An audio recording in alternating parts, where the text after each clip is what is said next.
Vamos fazer silêncio.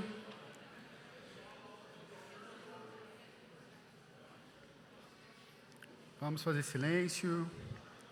Pessoal que está aí atrás, meus irmãos, vamos sentar ou então vamos indo lá para a parte de fora para a gente não fazer tanto barulho.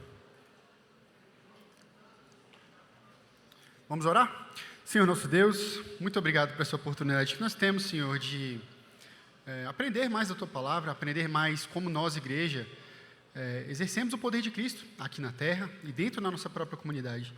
Senhor, nos dá um coração disposto a aprender, um coração disposto a entender a Tua Palavra, que essas verdades sejam firmadas e enraizadas no nosso coração, Senhor. Nós somos completamente dependentes de Ti, nós precisamos de Cristo, das misericórdias do Senhor sobre as nossas vidas. Nos ajuda, Senhor, para que tenhamos um bom momento de aprendizado nessa aula de escola dominical. Em nome de Jesus. Amém. Hoje nós vamos falar sobre qual é o papel da igreja e como é que o poder e o governo da igreja acontecem.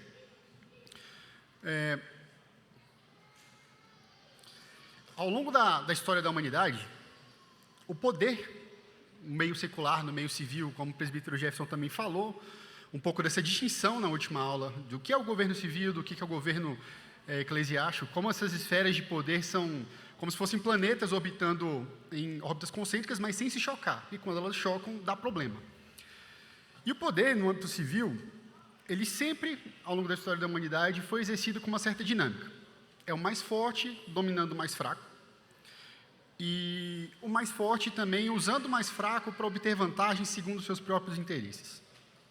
Ainda que esses governos no mundo secular, sejam instituídos por Cristo, pelo nosso próprio Deus, conforme Paulo diz lá em Romanos 13. Ele fala que todo homem esteja sujeito às autoridades superiores, porque não há autoridade que não proceda de Deus.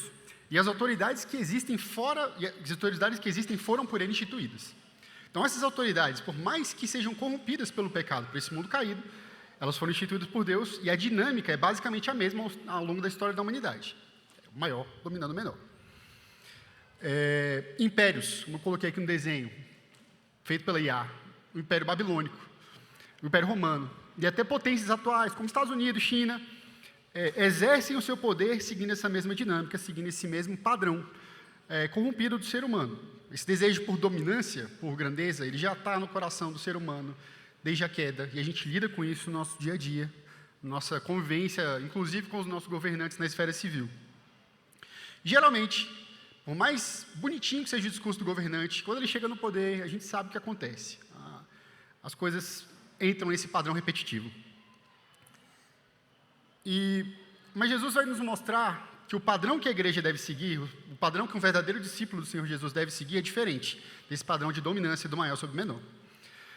Em Lucas 22, versículos 24 a 27, vou ler aqui para vocês. Suscitaram também entre si uma discussão sobre qual deles parecia ser o maior.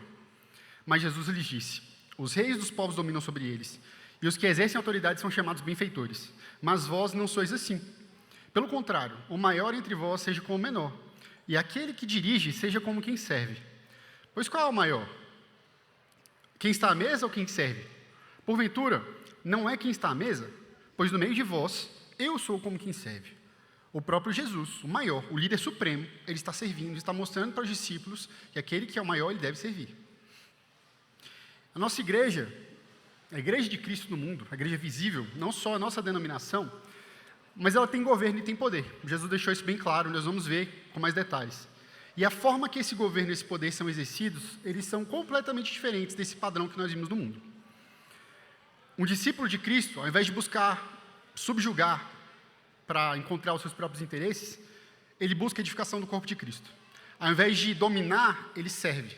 E esse é o padrão que nós, como discípulos de Cristo, verdadeiros cristãos, parte da igreja visível de Cristo, devemos buscar em nosso meio. E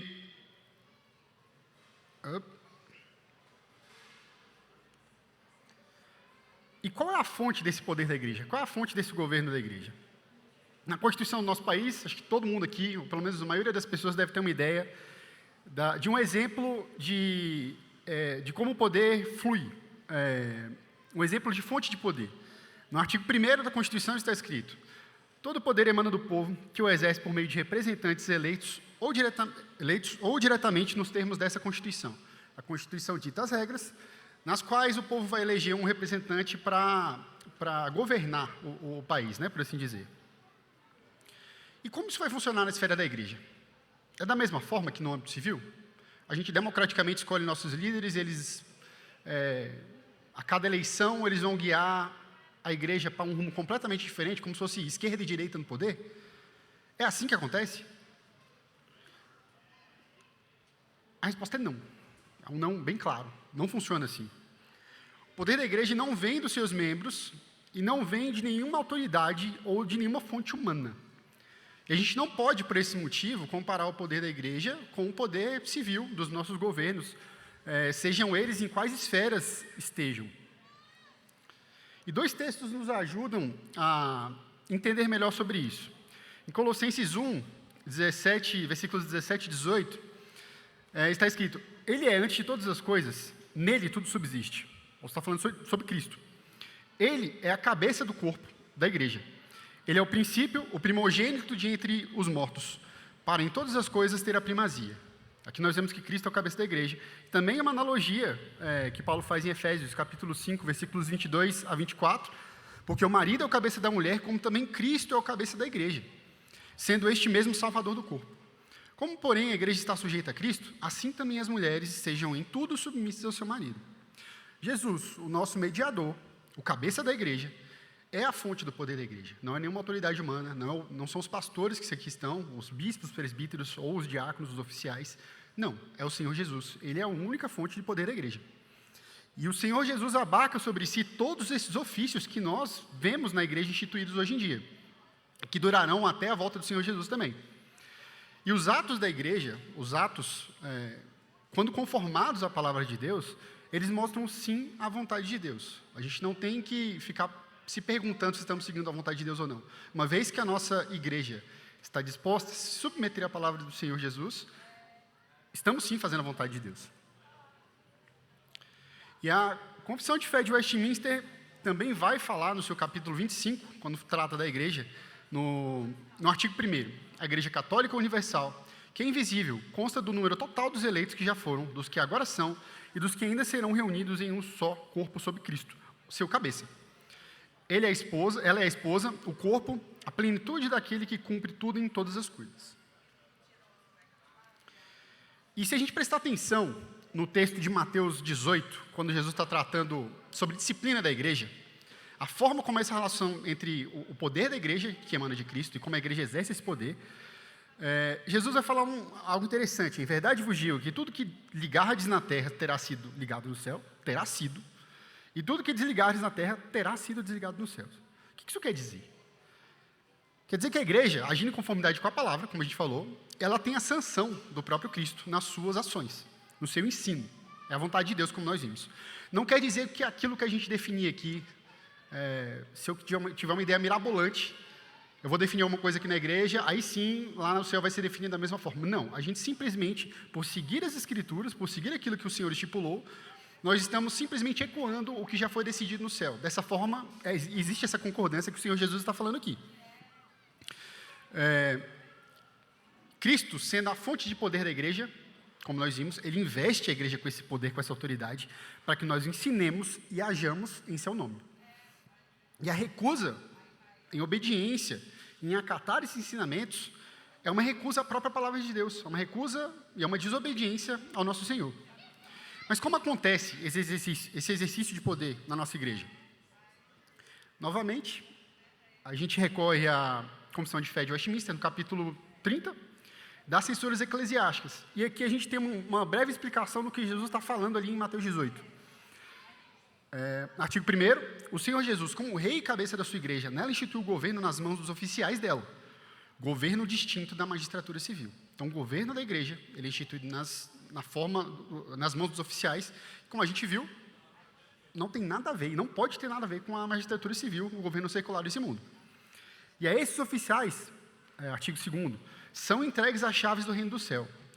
Em virtude disso, eles têm respectivamente o poder de reter ou remir pecados, fechar esse reino a impenitentes, tanto pela palavra como pelas censuras, abri-lo a pecadores impenitentes, pelo ministério do evangelho e pela absolvição das censuras, quando as circunstâncias o exigirem. Se temos um governo instituído na igreja, nós vamos ter aí duas esferas. Por mais que sejamos o mesmo corpo, se um governo é instituído, nós vamos ter uma distinção de quem governa e quem é governado.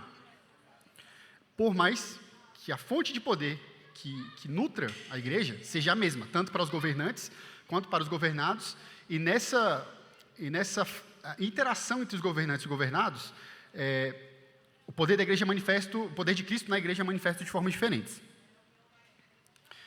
Cristo delega o poder da igreja, ele investe a igreja com poder, e no manual presbiteriano da nossa instituição, a Igreja Presbiteriana do Brasil, quando vai tratar da natureza do governo e fins da igreja, no artigo 3º fala: o poder da igreja é espiritual e administrativo, residindo na corporação, isto é, nos que governam e nos que são governados.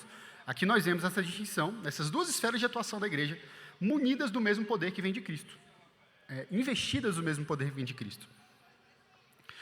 Ambos os grupos são parte do mesmo corpo, não existe uma distinção, como o presbítero Jefferson deixou claro na aula passada, não existe clero e leigos, somos parte do mesmo corpo, mas temos dedos, temos mãos, temos cabeça, temos pescoço, funções diferentes. E os irmãos podem ver isso no texto de 1 Coríntios 12, boa parte do capítulo vai tratar sobre essa multiplicidade de dons aplicados na igreja, onde ninguém é mais importante do que o outro aqui. Os governados, como que eles exercem o poder? Esse poder que vem de Cristo. Em assembleia, mediante ao chamamento do conselho, através de eleições de oficiais. Por exemplo, a gente teve a eleição de oficiais no dia 18 de janeiro, onde a igreja pôde se manifestar em relação à eleição de oficiais. Isso pode ser em relação a presbíteros docentes, presbíteros regentes ou diáconos. E também a igreja, os governados, exercem esse poder que vem de Cristo, se pronunciando acerca de questões orçamentárias ou administrativas da própria igreja. No dia 18, a gente também teve o conselho chamou a igreja a se manifestar a respeito de um empréstimo que nós tomamos junto à Igreja Presbiteriana do Brasil, e acerca da mudança do endereço do nosso estatuto. A igreja é consultada, a igreja exerce poder nessa esfera também, os governados. E os governantes, que aqui a gente vai deixar estritamente o conselho, a gente vai entrar em um pouco mais de detalhe nos próximos slides. Eles exercem a autoridade que vem de Cristo, governam a igreja de duas formas. Existe a autoridade de ordem, que é quando um presbítero individualmente ministra os sacramentos, ministra a palavra de Deus, admoesta o irmão, a gente senta, toma um café, nós estamos agindo por essa autoridade de ordem que foi instituída pelo próprio Cristo. Individualmente, não em concílio, mas um oficial da igreja tem essa autoridade da administração da palavra, de demonstração e administração dos sacramentos.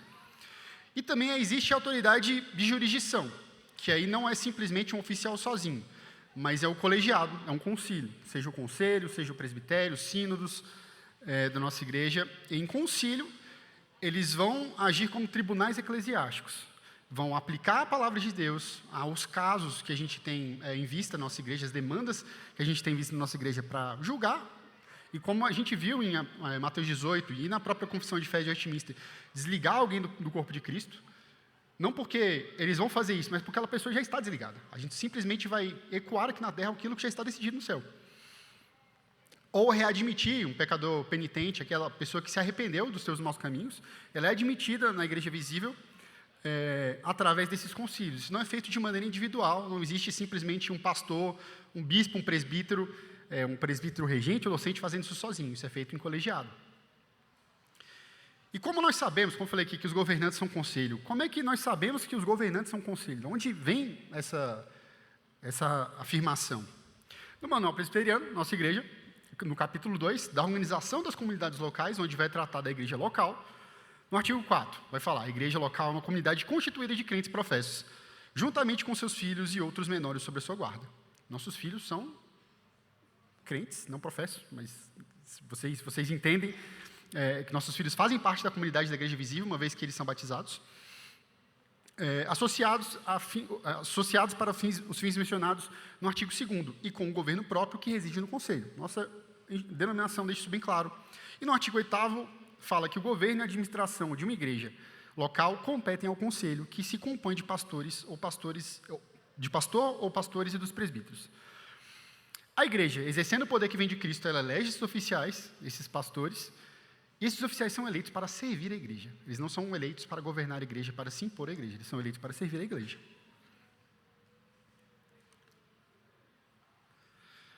E mais uma vez, se nós olharmos no capítulo 4, quando trata dos oficiais, como é que esses oficiais são distribuídos na igreja, como é que eles governam, quem são os oficiais que governam a igreja, nós vemos no artigo 25, capítulo 4 do nosso manual presbiteriano, que a igreja exerce suas funções na esfera da doutrina, governo e beneficência, mediante os oficiais, que se classificam em ministros do evangelho ou presbíteros docentes, presbíteros regentes e diáconos.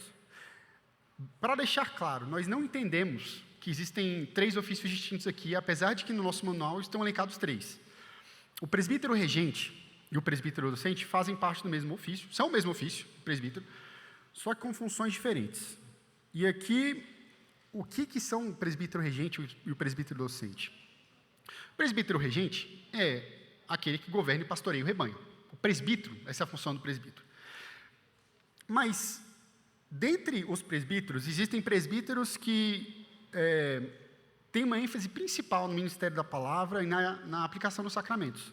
São aqueles que se afadigam na palavra e no ensino, como diz Paulo em 1 Timóteo, capítulo 5, 17, que devem ser merecedores de dobrados honorários os presbíteros que presidem bem, com especialidade os que se afadigam na palavra e no ensino.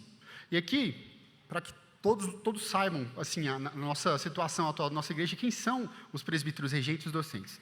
Os presbíteros docentes são o reverendo Mateus, reverendo Luciano, reverendo Luiz Felipe. E os presbíteros regentes são o presbítero Alex, presbítero William Razor, presbítero Gualda, presbítero Jefferson e eu, Luiz Henrique. O chamado a ensinar a palavra é o mesmo para todo presbítero. O chamado a admoestar, estar apto a assinar é o mesmo. Aquela lista que nós conhecemos bem de 1 Timóteo, capítulo 3, que se aplica aos presbíteros e também aos diáconos, é a mesma lista de atributos e qualificações. O presbítero está apto, tem que estar apto a fazer isso. Mas o docente, ele costuma servir a igreja em tempo integral, dedicado exclusivamente ao ministério da palavra e administração de sacramentos. E os diáconos? Os diáconos, eles vão basicamente assistir a igreja a dar a expressão da comunhão dos santos, servindo as pessoas, servindo os irmãos e cuidando das suas necessidades. Nós vimos que a lista de 1 Timóteo capítulo 3 é uma lista de atributos onde que devem ser identificados nos nossos oficiais, e ela se aplica tanto a presbíteros quanto a diáconos. A mesma lista, com uma ênfase um pouco mais específica da aptidão a ensinar para os presbíteros, mas é a mesma lista para os diáconos. Em Atos 6, acho que vocês vão se lembrar, quando os apóstolos estão instituindo como é o processo formal de eleição na igreja, e instituindo como é que seria o ofício dos diáconos. Eles pedem para que a igreja eleja 7 homens de boa reputação, cheios do Espírito e de sabedoria, para o quê? Para servir às mesas. Mas espera aí, precisa de você ser de boa reputação, cheio do Espírito Santo, cheio de sabedoria para você servir uma mesa, para você ser garçom? Precisa disso? Tem alguma coisa a mais aqui, não tem? Os diáconos, quando eles estão visitando as pessoas, quando eles estão, de fato, na casa das pessoas, servindo as mesas e cuidando das necessidades, necessariamente você está compartilhando um pouco da intimidade das pessoas. E nesse momento, ser cheio do Espírito Santo faz toda a diferença, porque ali você vai admoestar, ali você vai aconselhar, ali o diácono vai cuidar, pastorear em certo nível, em relação às necessidades das pessoas. Um diácono cheio do Espírito Santo, ele vai chegar na casa de uma pessoa, às vezes para averiguar um problema material, um problema financeiro, e por ser cheio do Espírito Santo, ele vai perceber que a raiz daquele problema é muito mais profunda. E ali, bons conselhos podem ser dados, reportando, sendo supervisionados pelo conselho, bons conselhos podem ser dados, um pastoreio ali de fato acontece. Então, esses são os 3 ofícios, os 2 ofícios que nós temos, de presbíteros e diáconos, ambos compartilhando a mesma lista de atribuições que a igreja deve estar atenta, percebendo, à medida que o serviço acontece na igreja, quando tivermos eleições de oficiais, a igreja precisa estar atenta para identificar essa vocação, esses dons nos homens, para que nós elejamos mediante algo que já existe, e não na esperança de que isso vai existir. O modelo é esse de Atos 6, que nós seguimos como igreja, especificamente nossa denominação, Igreja Presbiteriana do Brasil, mas é um modelo bíblico para a eleição de oficiais, em como os governados escolhem os governantes. Os apóstolos, são os governantes na época, em Atos 6, direcionam, ou seja, eles estipulam critérios para a escolha, eles direcionam a comunidade, que são os governados, a escolher os homens encarregados do ofício. Aqueles homens já precisam necessariamente manifestar esses dons, precisam ser visíveis. E o nosso manual presbiteriano, no capítulo 7, quando fala das ordens da igreja, no artigo 111, o conselho convocará a assembleia da igreja e determinará o número de oficiais que deverão ser eleitos, podendo sugerir nomes dos que lhes pareçam aptos para os cargos e baixará instruções para o bom andamento do pleito, com ordem e decência. Baseado em critérios bíblicos, o conselho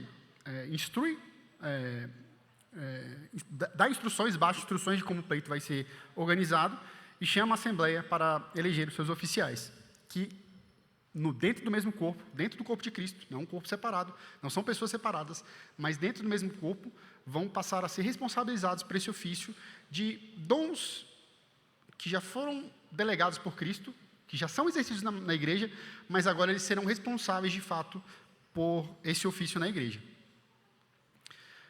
E como a igreja deve estar atenta a esses critérios bíblicos para a escolha desses oficiais que vão servir a própria igreja? O pastor Mateus falou, acho que no ano passado, em dezembro, tivemos uma escola bíblica a respeito disso, e vamos relembrar algumas coisas aqui. Como nós vimos, a igreja vai reconhecer homens que são previamente dotados por Cristo de dons e qualificações para esse ofício. A gente não elege, a gente não escolhe na expectativa de que a pessoa mude ou vire alguma coisa diferente uma vez que ela for ordenada. Isso não vai acontecer. A gente olha, a gente observa os dons e talentos, a gente vê o serviço da igreja sendo feito no dia a dia, dentro de uma igreja saudável, e mediante aquilo que nós já vemos, nós simplesmente conferimos a responsabilidade daquela pessoa, chancelando aquilo que já é. E essa observação, de certa forma criteriosa da igreja em relação aos homens, à medida que eles servem, faz bastante sentido com o que Paulo fala a Timóteo para não impor as mãos precipitadamente a ninguém. Ninguém seja ordenado uma vez no susto, no ímpeto, sem necessariamente manifestar uma certa constância naquele ofício, antes mesmo do ofício lhe ser incumbido com responsabilidade, nas atribuições daquele ofício, né? Esse ofício, antes de ser colocado sobre os ombros desses homens, já deve ter sido manifestado e experimentado na vida da igreja. E a vocação desses homens que são eleitos e ordenados, ela deve ser uma vocação tanto interior quanto exterior.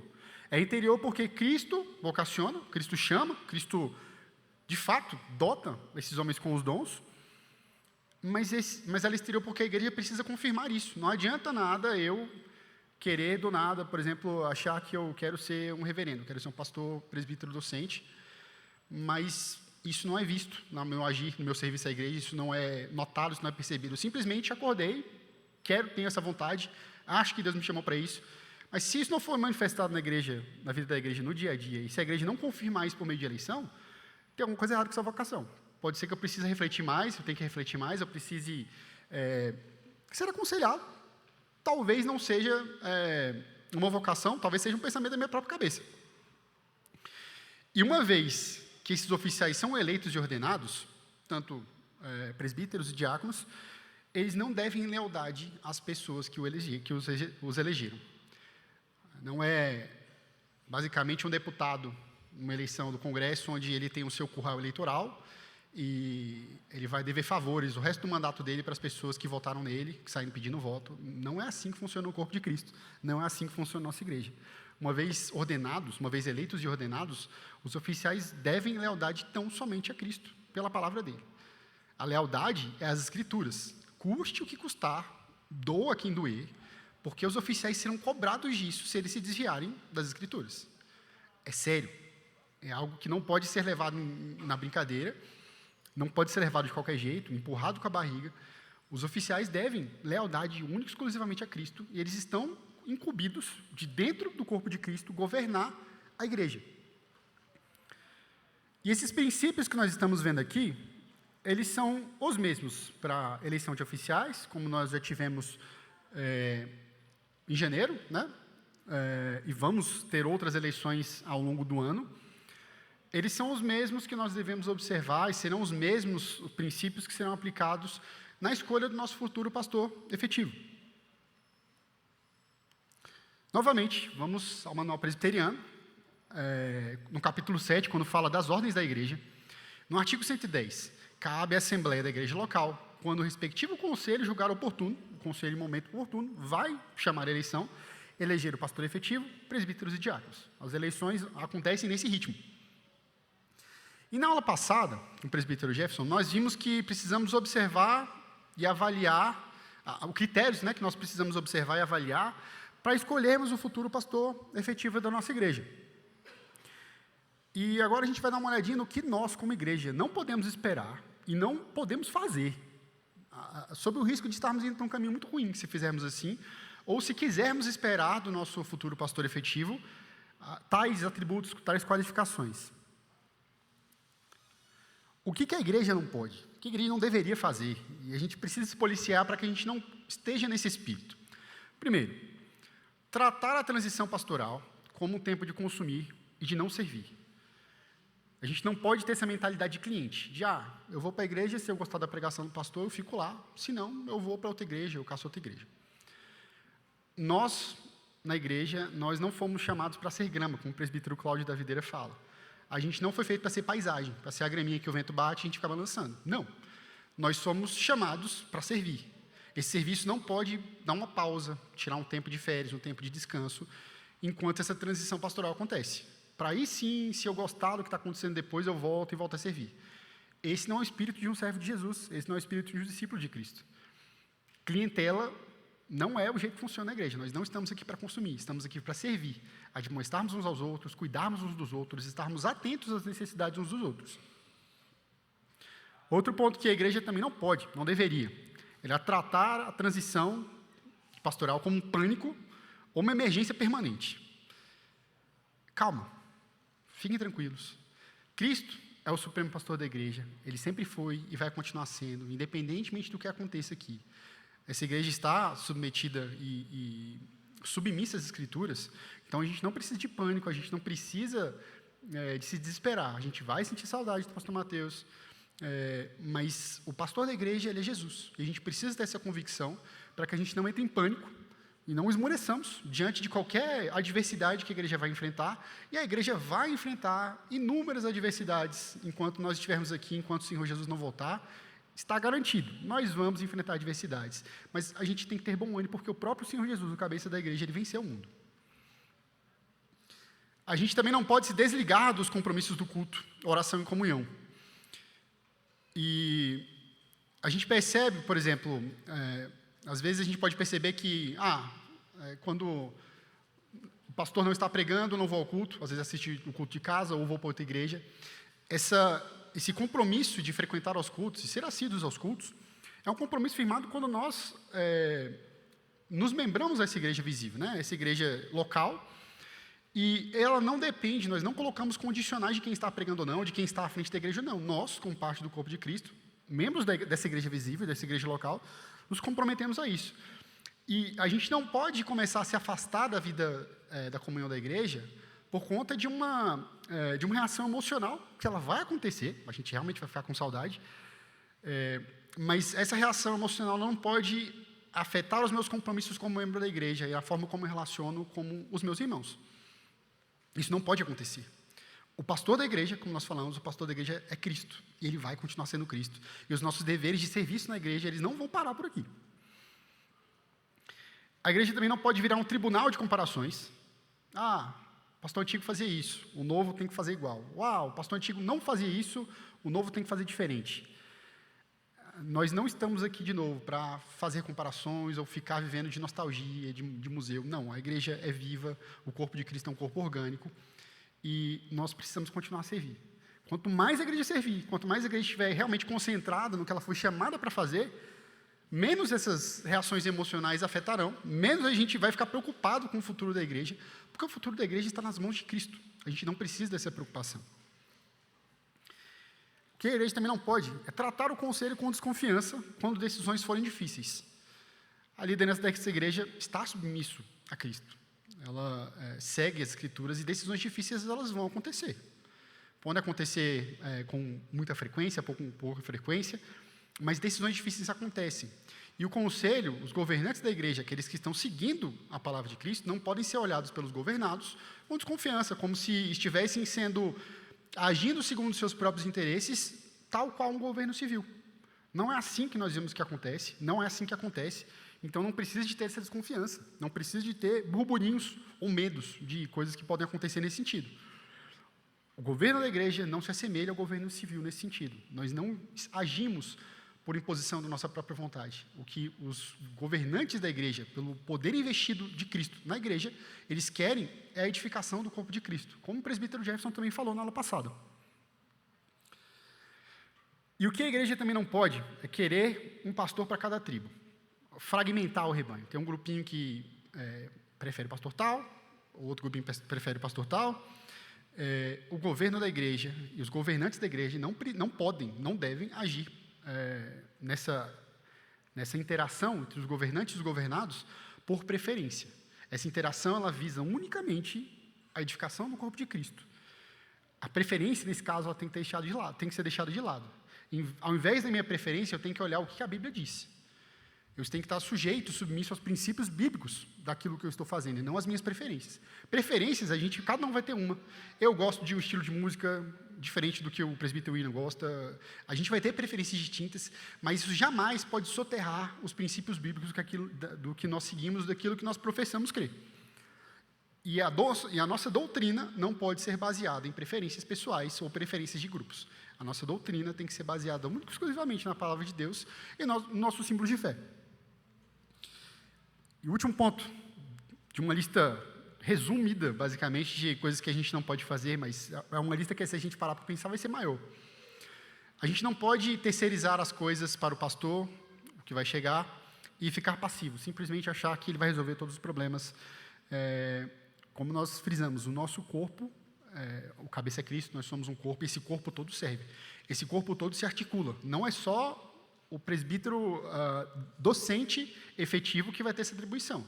Não, como corpo precisamos estar servindo juntos. O corpo todo serve, ele cresce, como o presbítero Alex orou hoje na oração pastoral, estamos crescendo em número, em maturidade, em conhecimento das Escrituras, e esse crescimento, essa maturidade do corpo, ela vai sustentar a obra de Cristo, porque Ele é o pastor da igreja. E agora, o que nós não podemos esperar do novo pastor? Primeiro, que ele chegue como salvador da pátria. Tem um problema X aqui, tem um problema Y, um problema Z, que nunca foi resolvido, nunca prestaram atenção nisso. Esse pastor vai chegar, ele vai resolver todos os problemas que nós temos na igreja. Não, meus irmãos, o único pastor que de fato é Messias, que é messiânico, é o Senhor Jesus, e ele não vai dividir esse posto com absolutamente ninguém. Nós não podemos esperar que alguém que vai chegar aqui, sejam presbíteros docentes, regentes ou diáconos, vão resolver problemas da igreja. Nós somos pecadores. Vocês entendem muito bem o nível de problema que a gente luta com nós mesmos, e na medida que nós interagimos com os nossos irmãos, nós lidamos com pecadores, isso é difícil. Vamos ter esferas de pecado atuando também, porque nós vivemos num mundo caído.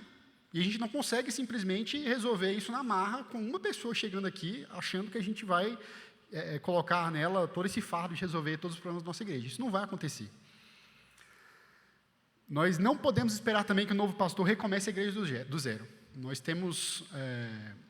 fizemos 9 anos de igreja, temos história, temos um modelo, dá para a gente chamar de modelo, de como nós somos conduzidos, de como nós agimos, e a gente não pode esperar que agora seja uma reforma de uma empresa, que chega alguém aqui e vá baixar decretos e vá mudar tudo, para ficar conforme os gostos pessoais de determinados grupos dentro da igreja.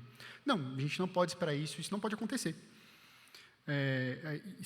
A gente não pode desprezar a nossa história, o que Deus faz e o que Deus faz no nosso meio, e a gente não pode simplesmente jogar tudo no lixo e como se tivesse realmente, vamos fazer um novo branding, uma nova marca da igreja. Isso não pode acontecer e nós não podemos esperar isso. Nós também não podemos esperar que o novo pastor governe sozinho ou trate o conselho como um tipo de obstáculo para colocar as vontades dele para serem efetivadas na igreja. Nós vimos na nossa aula de hoje que o governo da igreja ele não é feito por uma só pessoa. Não é só um presbítero regente, só um presbítero docente.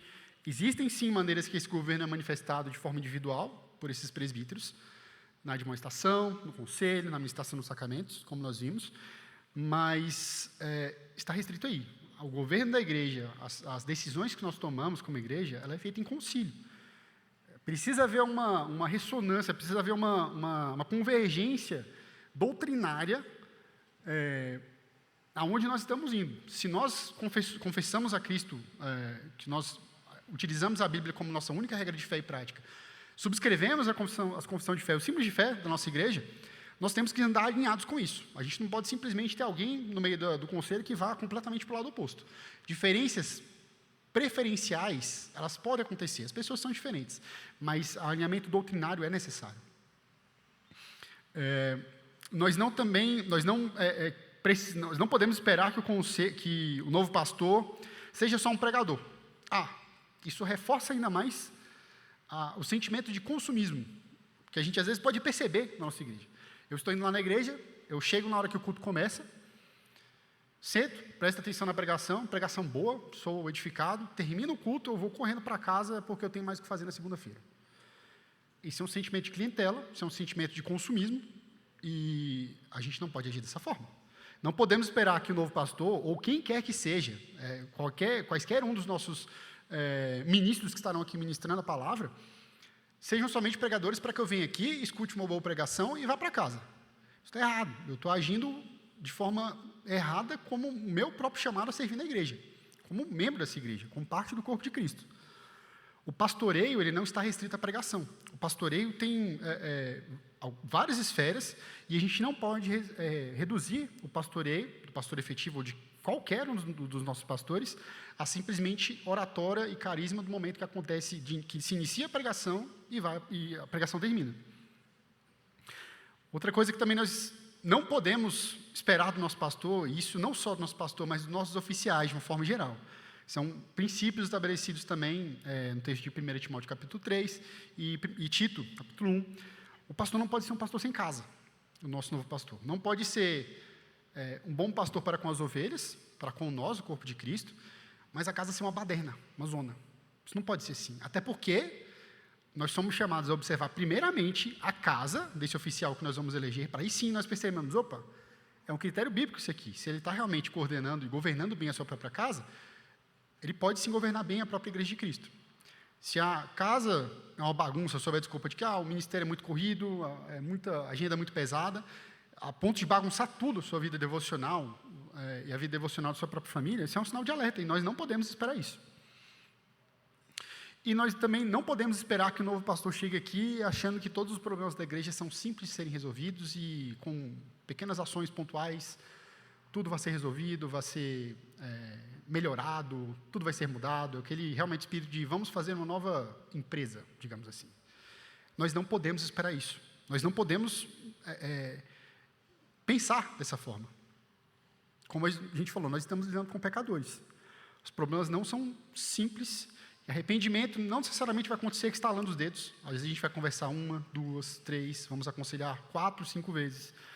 O arrependimento e o processo de mudança, o amadurecimento do fruto do Espírito em nossas vidas, ele é um processo que vai acontecendo paulatinamente, ininterruptamente pelo Espírito Santo em nossas vidas.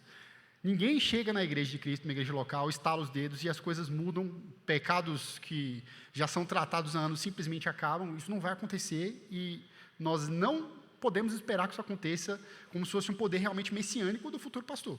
Não podemos agir assim, não podemos esperar que isso vai acontecer. E o presbítero Jefferson trouxe o que nós precisávamos esperar e observar com os pastores, agora trazendo o que a gente deve tomar cuidado com o que a gente pensa, o que a gente espera, tanto em relação a nós mesmos como igreja e em relação ao pastor que vai chegar. Nós devemos estar confiados de que, de fato, o supremo pastor é Cristo. A gente tem frisado isso bastante nas pregações, nas escolas dominical, nas orações. O nosso pastor é o Senhor Jesus. Passamos e por alguns momentos de transição diferentes no passado, estamos passando por outro momento de transição agora, certamente passaremos por outros no futuro. E o Supremo Pastor jamais, nunca deixou de nos pastorear. Nós somos testemunhas vivas disso. E aqui eu deixo para a igreja o texto de Hebreus 13, versículos 20 e 21. Ora, o Deus da paz, que tornou a trazer dentre os mortos a Jesus, nosso Senhor, o grande pastor das ovelhas, pelo sangue da eterna aliança. Ele é o grande pastor das ovelhas. Os oficiais, aqueles que governam a igreja, eles são pequenos pastores que foram colocados lá pelo grande pastor. E nós precisamos acalmar o coração, sabendo que o grande pastor continuará conosco. Vos aperfeiçoe em todo bem, para cumprirdes a sua vontade, operando em vós o que é agradável diante dele, por Jesus Cristo, a quem seja glória para todos sempre. Amém.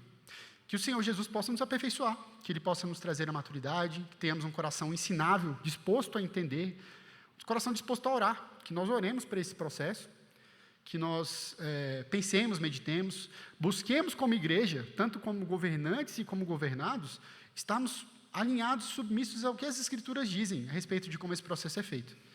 O Supremo Pastor não vai deixar de nos pastorear, nós podemos ter certeza disso. Amém? Alguma pergunta?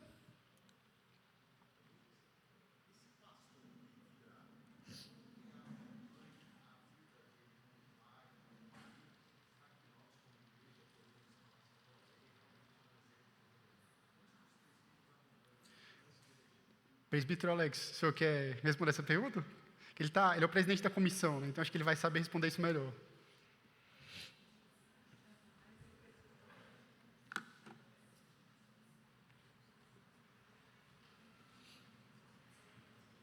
Obrigado, Luiz. Passou a pergunta difícil para mim, né, Luiz?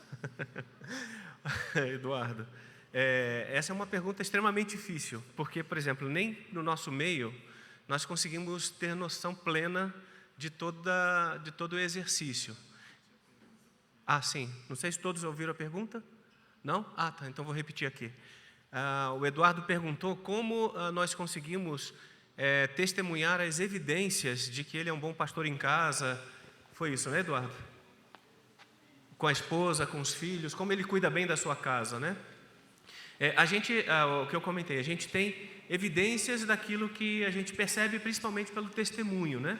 Então, por exemplo, vamos imaginar que nós não Deus não direcione a Igreja Presbiteriana Redenção para escolher pastores que sejam daqui do nosso meio, mas sejam pastores de fora. Certamente o que nós vamos precisar é de que essa pessoa tenha uma boa reputação e um bom testemunho, principalmente se ele preenche esses requisitos. Além disso, nós teremos tempo para conversar com ele aqui na igreja para exatamente identificar isso. Aquilo que eu comentei, existem evidências, a gente não tem certeza. Da mesma maneira como nós, que convivemos aqui, não podemos confirmar, confirmar que todos nós somos excelentes pastores e cuidadores das nossas famílias. Mas existem evidências que podem demonstrar isso. Por exemplo, como é relacionamento com a esposa, relacionamento com os filhos, se os filhos são filhos crentes, conforme todos os critérios que, como o Luiz comentou, Timóteo e Tito apresentam para nós. Não sei se eu consegui responder, Eduardo.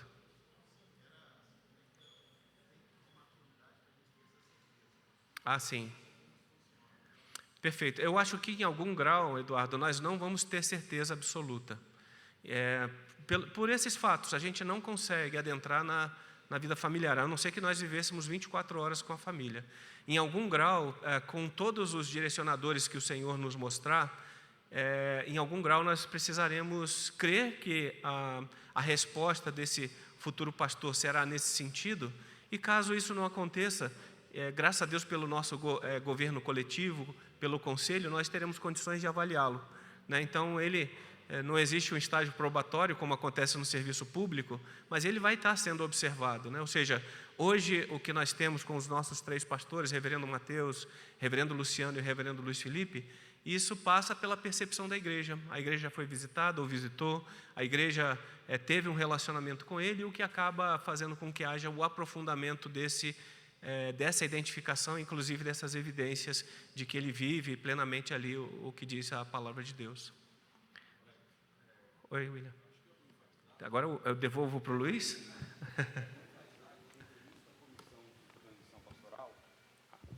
Só me permita complementar.